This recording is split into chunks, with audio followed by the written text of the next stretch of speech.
അയ്യോ, I C യുവിലാണോ? ഏത് ഹോസ്പിറ്റലിലാണ് ആൻറ്റി? ഞാനിപ്പോൾ വരാം. അല്ല ഞാനിപ്പോൾ തന്നെ എത്താം, കുഴപ്പമില്ല. ആൻറ്റി എവിടെ ഉണ്ടാവില്ലേ? ആ ശരി.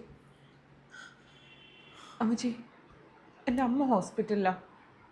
അടുത്ത വീട്ടിലെ ആൻറ്റിയാണ് വിളിച്ച് പറഞ്ഞേ ഐ സി യുവിലാണെന്ന്.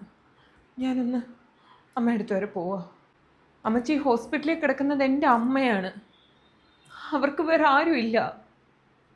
അടുത്ത വീട്ടിലെ ഒരു ചേച്ചിയാണ് അവരെ ഹോസ്പിറ്റൽ വരെയെങ്കിലും എത്തിച്ചത്. എനിക്ക് പോയേ പറ്റുള്ളൂ. ഇച്ചായനെ ഞാൻ വിളിച്ച് പറഞ്ഞിട്ടുണ്ട്.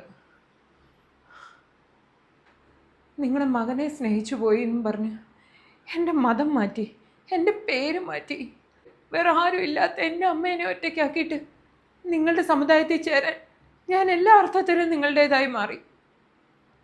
ആ പാവ സ്ത്രീക്ക് വയ്യാതെ കിടക്കുമ്പോഴെങ്കിലും ഞാൻ അവിടം വരെ ഒന്ന് പൊക്കോട്ടെ. ഈ ജാതി മതമൊക്കെ നിങ്ങൾ പറയുന്നതിന് മുമ്പ് ഞാനൊരു മകളാണ്. ഒരു പരിധിവരെ നിങ്ങൾ പറയുന്ന എല്ലാ കാര്യങ്ങളും ഞാൻ കേട്ടിട്ടുണ്ട്. ഞാൻ ഒന്നിനും എതിര് പറയാൻ വന്നിട്ടില്ല. നിങ്ങളുടെ എല്ലാ വിശ്വാസത്തെയും അങ്ങേയറ്റം ബഹുമാനിച്ചുകൊണ്ട് തന്നെയാണ് ഞാനിവിടെ ജീവിച്ചിട്ടുള്ളത്. ഞാൻ വേറെ ഒന്നിനും അല്ല പോകുന്നത്. എൻ്റെ അമ്മയൊന്ന് കാണാൻ. ഒരു മരണത്തോട് മല്ലടിച്ച് ആശുപത്രി കിടക്കുമ്പോൾ എനിക്ക് എങ്ങനെ ഇവിടെ സമാധാനമായിട്ട് നിൽക്കാൻ പറ്റും? നിങ്ങൾക്ക് എന്ത് വേണമെങ്കിലും തീരുമാനിക്കാം. ഞാൻ പോയിരിക്കും.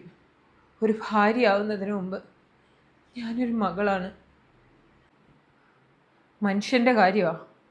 ഇന്ന് എൻ്റെ അമ്മയ്ക്ക് സംഭവിച്ചത് നാളെ നിങ്ങൾക്ക് സംഭവിക്കില്ല എന്ന് ഉറപ്പുണ്ടോ? ഭീഷണിപ്പെടുത്തിയതല്ല മച്ചി, ഉള്ള കാര്യം പറഞ്ഞതാ. നിങ്ങളെൻ്റെ മതം മാറ്റി, ശരിയാ. പക്ഷെ എൻ്റെ ഉള്ളിലൊഴുകുന്ന ചോരയുണ്ടല്ലോ, അതിനെ ഇല്ലാതാക്കാനും മായ്ച്ചു കളയാനും ഒന്നും ആർക്കും പറ്റില്ല. ഇനി ഇതിൻ്റെ പേരിൽ ഇച്ചാൻ എന്നെ ഉപേക്ഷിക്കുകയാണെന്നുണ്ടെങ്കിൽ അതങ്ങനെ തന്നെ നടക്കട്ടെ.